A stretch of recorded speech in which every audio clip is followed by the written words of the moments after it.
Alright guys, we're back with another technical video. Today I'll be going through your question, answering it, and hopefully you find your solution that you need. Guys, remember to stay just a little bit crazy like me, and hopefully you get to that resolution. Now, let's continue on to the video.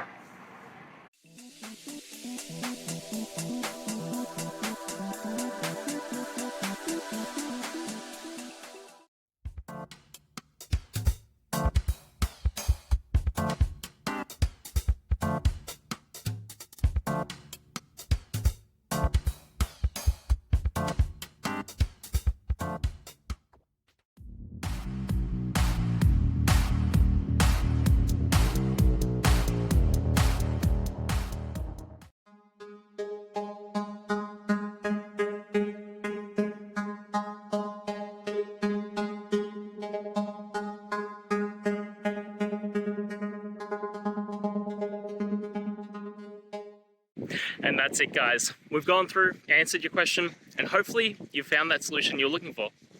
Guys, if you did, please hit subscribe. I'd really appreciate it. And until next time, you need technical help, I'll see ya. Have a good one.